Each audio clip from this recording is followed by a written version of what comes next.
Olá amigos do canal Professor Belei, bom dia a todos. Hoje quinta-feira, dia 24 de setembro de 2020. O tempo está andando mais do que Rubinho Barrichello à frente de Michael Schumacher. Piadinha antiga, sem graça, mas o tempo está voando, sim. Talvez devesse escolher outro piloto para a piadinha. Brincadeira, Rubinho foi um grande piloto. Meus amigos, quero mandar um grande abraço para Guilherme Francis Fagundes Sorte, Motors Veículos Eireli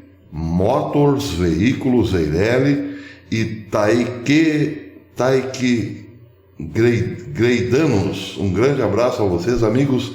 Quero também mandar um abraço para a Maria Ercília Becker, nossa querida amiga, e Ethel Garcia. Um beijo no coração de vocês, tudo vai. Muito obrigado pelo apoio. Por falar em apoio, peço novamente o seu apoio. Torne-se membro do canal Professor Belei. Você pode ser membro por R$ 2,99 mensais. Se quer ajudar mais, tem plano de R$ 6,99 mensais. Ou então, se quer ajudar um pouquinho mais o canal, o plano de R$ 7,99 mensais. Você estará ajudando esse canal a manter-se de pé, já que as nossas visualizações caíram muito, porque o YouTube não tem informado mais quase ninguém a respeito dos nossos vídeos. Nós fomos convidados indiretamente a não crescermos. Assim, a forma de continuar aqui no YouTube é, claro, sim, pedindo a sua colaboração. Muito bem, meus amigos, um presidente que anuncia que a eleição da qual participará será roubada, não pode ser considerado um presidente empolgado com a corrida eleitoral. Estou falando de Donald Trump. Donald Trump perdeu o ímpeto nesses últimos dias pela corrida presidencial. Ele não entregou os pontos, nem disse que não disputará. Ele disse apenas que será roubado. Ele disse que a eleição de novembro terminará na Suprema Corte. É a crônica de um golpe anunciado. A matéria saiu ontem no Jerusalem Post. Trump disse que a eleição de novembro acabará na Suprema Corte.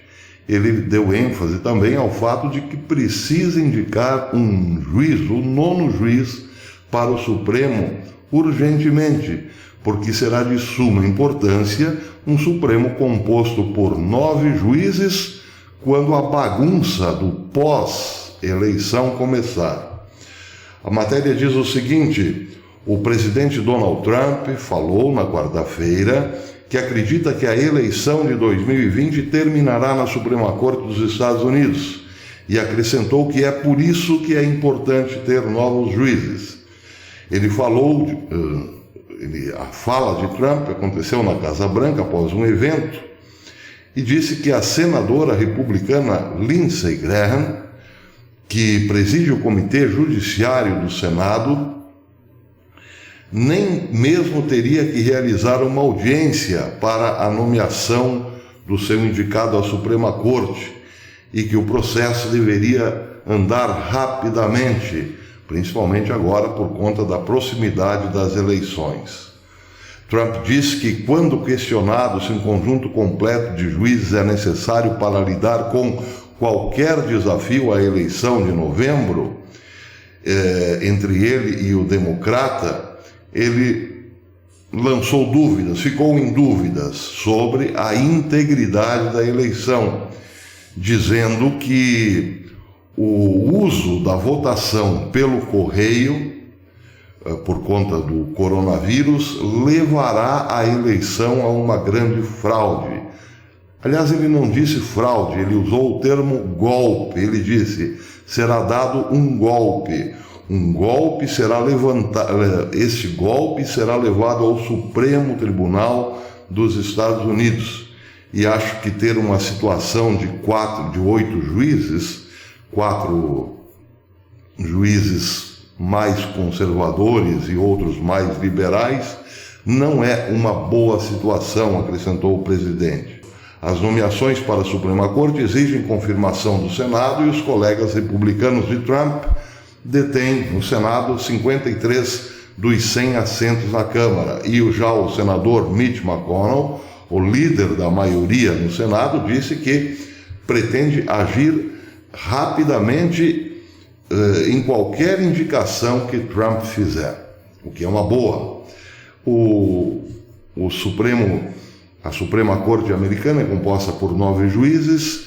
Os juízes são indicados pelo presidente em exercício e ficam no cargo até morrer. São vitalícios, a menos que podem ser afastados por má conduta. Mas a indicação presidencial tem que passar pelo Senado. O nome indicado pelo presidente deve ser aprovado pela alta corte, pelo Senado, melhor dizendo. E, uma vez aprovado, claro, o juiz passa então a ocupar a cadeira da mais alta instância judicial dos Estados Unidos por toda a vida. Importante ter um Senado composto pela maioria de republicanos nesse caso. Isso é essencial para Donald Trump. 53 a 100. A aprovação é votação simples.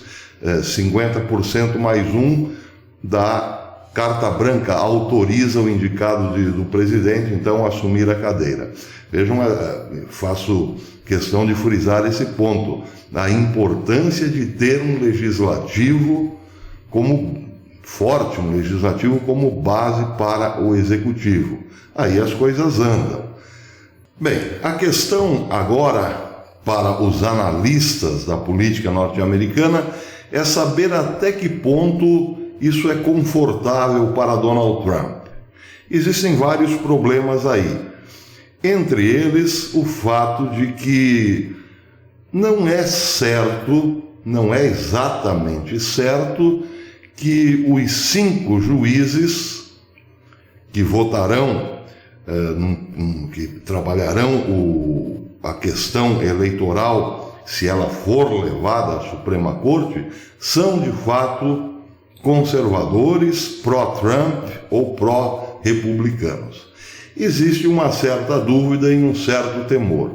Donald Trump indicará agora um juiz segundo a sua linha de pensamento, claro. Mas uma vez que se torna juiz, bem, as coisas podem mudar um pouquinho.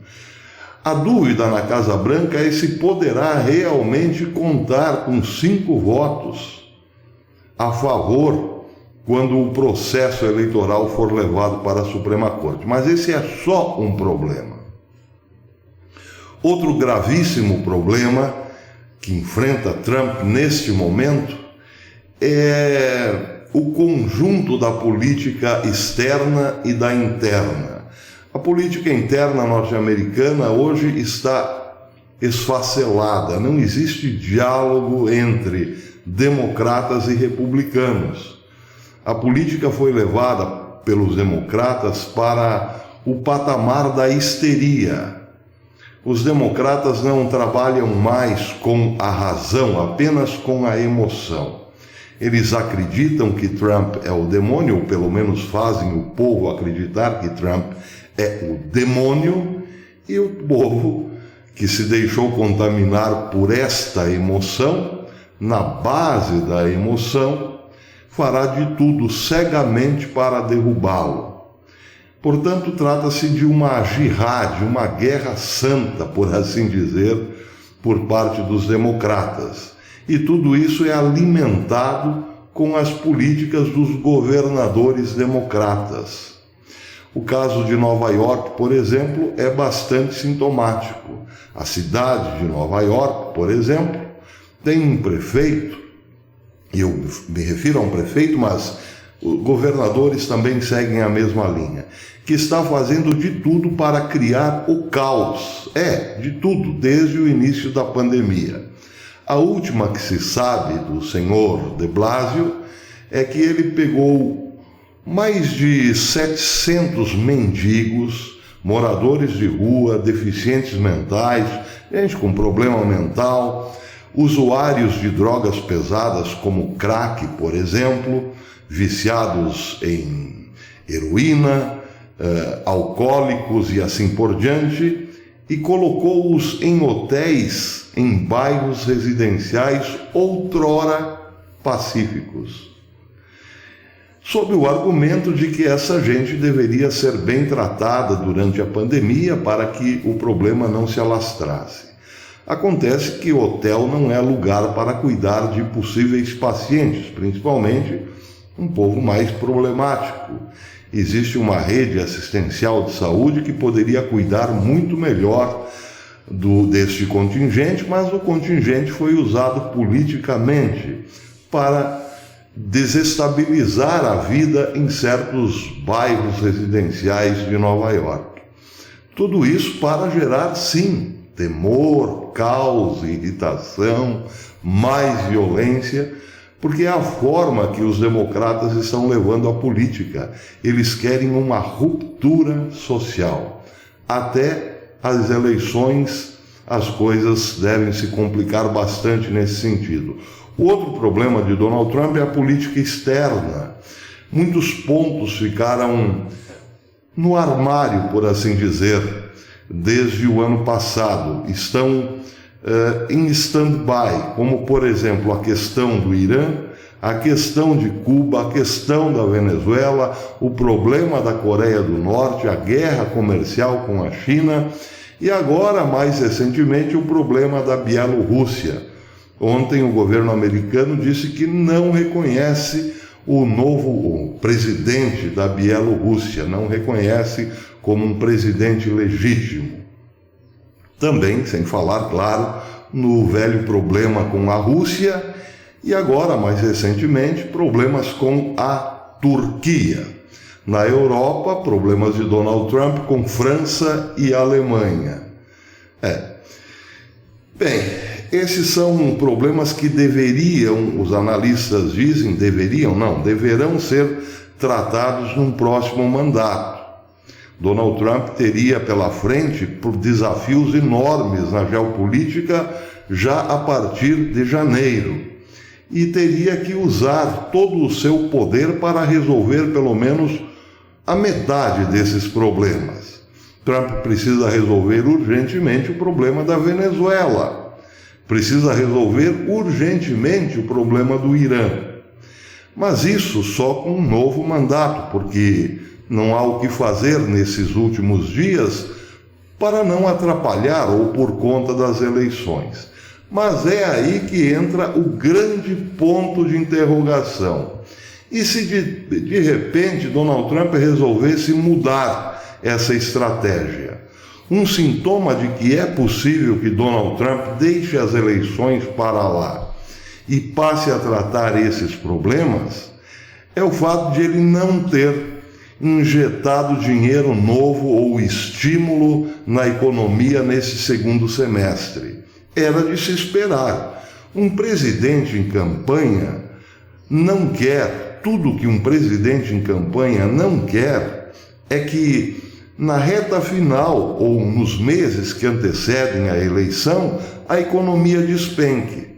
Pois é o que está acontecendo nos Estados Unidos. Basta ver o que acontece com as bolsas norte-americanas. Elas estão permanentemente em queda, porque o governo não tem estimulado a economia neste segundo semestre. Um presidente em campanha, o mais óbvio a fazer era estimular a economia, ainda que tivesse que fazer a maquininha de dólares funcionar dia e noite, para levar o problema depois para um segundo mandato. Mas Trump não está fazendo isso. Está se negando a injetar estímulo na economia. Isso é um sintoma. É um sintoma de um presidente que já não está mais tão interessado assim numa eleição que ele sabe e já anunciou de antemão que será fraudada.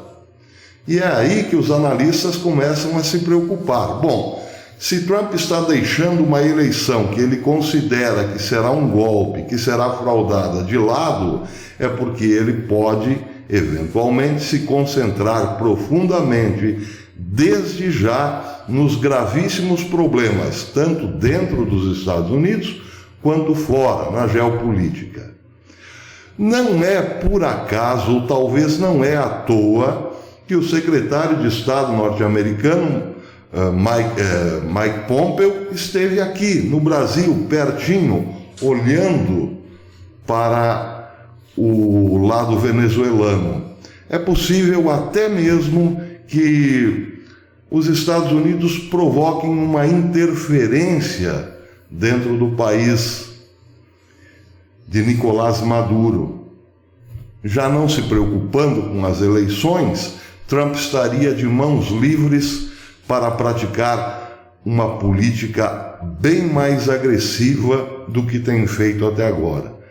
Os Estados Unidos anunciaram ontem que aumentarão também os embargos a Cuba, os embargos econômicos a Cuba. Junte-se tudo isso, temos um Trump mais motivado para a política externa do que para as eleições. Claro, tudo isso pode virar a qualquer momento, basta que Donald Trump escolha um bom juiz para o Supremo, ele seja logo aprovado e as coisas voltem ao eixo normal, que seria um presidente preocupado com as eleições e também com a economia. São só especulações, mas os indícios são muito fortes. É possível que Trump esteja pensando em tudo nesse momento, menos em eleição.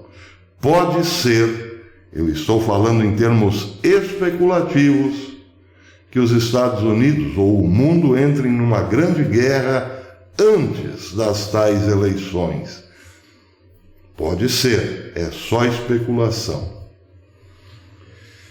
Bem, para terminar, um amigo mandou-me umas fotos interessantes lá da floresta amazônica, como essa, por exemplo, que vocês estão vendo. Uma grande fragata num rio na Amazônia.